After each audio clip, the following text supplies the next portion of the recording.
السلام عليكم ورحمة الله وبركاته. أهلا بكم في قناة أفكار بيتي. النهاردة معانا حلقة كده يعني حلوة ومهمة جدا للذكاء وإزاي نربي أبنائنا أو ننمي فيهم الذكاء في بعض خطوات بتقول الكبار كمان. يعني في خطوات كده بتخلي إن يبان إن الشخص ده ذكي أو كده من الخطوات اللي إحنا هنتبعها دي.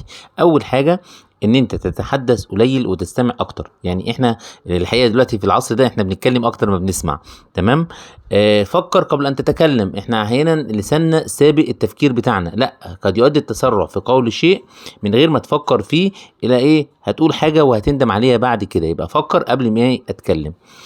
كن متواضعا ومهذبا مع الاخرين. التواضع ده بيمنحك صفه، وطبعا والاسلام وسيدنا النبي صلى الله عليه وسلم وصانا ان احنا نكون متواضعين في الارض، وان انت تكون متواضع ومهذب مع الاخرين. ليه؟ بغض النظر عن كيفيه هم هيعاملوك ازاي في المستقبل، وسوف يندمون على ذلك. يعني انت بتعامل بالتواضع، واي حد هيتكبر عليك او يكلمك بالتناكه زي ما احنا بنقول بلغه العصر ده هيندم، لان هيعرف ان انت راجل محترم ويحترمك. لا تكشف عن خطواتك التاليه لاي شخص. ما تقولش انا هعمل كذا بكره لاي شخص مهما كان، لغايه حتى ترجعنا اللي هو استعينوا على قضاء حوائجكم بالكتمان.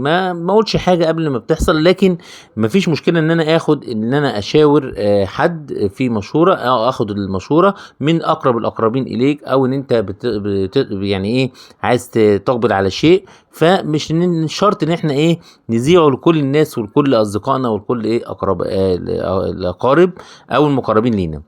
لا تتحدث عن نفسك وان انت تقاوم التحويل بالتركيز اليك. يعني احيانا نقعد نتكلم عن نفسنا كتير، وتلاقي واحد كده يقعد ياخد في المجلس انا وانا وانا وعملته كده. لا، ده نتكلم في الموضوع ده عن الخطوات اللي بتظهر من سلوكك كده، وانت قاعد في المجتمع او انت بتتعامل مع الاخرين، بيبان ان الشخص ده ذكي ودماغه عاليه زي ما بيقولوا. فما تتحدثش عن نفسك كتير، ولو تحدثوا عنك قاوم التحويل وغير الموضوع.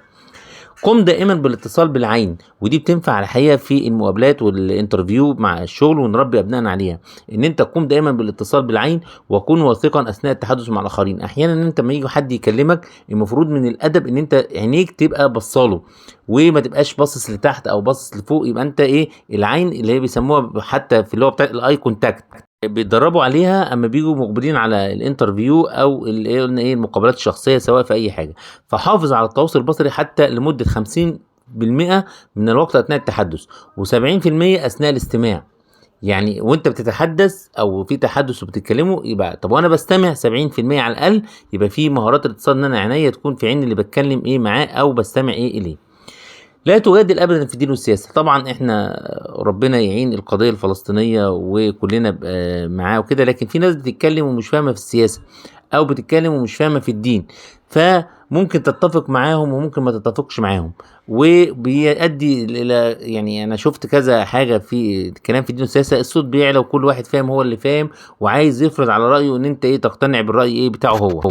سيدنا النبي امرنا ان احنا نترك الجدال. يعني لو ده بيتدخل في جدال، لكن في قضيه بعرضها بطريقه كويسه، مفيش مشكله، عشان ما حدش يقول ان احنا ما نتكلمش ولا في الدين ولا في السياسه ونخلص خالص. لا، انا ما بقولش كده. انا بقول ان المجادله مع اشخاص بتلاقي، شوف اي مجموعه كده ويتكلموا في الدين او السياسه، تلاقي صوتهم مرتفع، وان هم ما يتوصلوش باي حاجه، وده يقول لك انت ما بتفهمش يعني ما بيتفقوش في الاخر، وبتبقى مجادله. فان احنا نترك او ما تجادلش في ما احنا بنتكلم عنها، ان احنا ما نجادلش بحاجه احنا ما نفهمش فيها. ولو لقيت اللي قدامك بيجادل، حاول تغير الموضوع وتترك الجدال كما امرنا الرسول صلى الله عليه وسلم عن هذا، ان احنا نترك الجدال.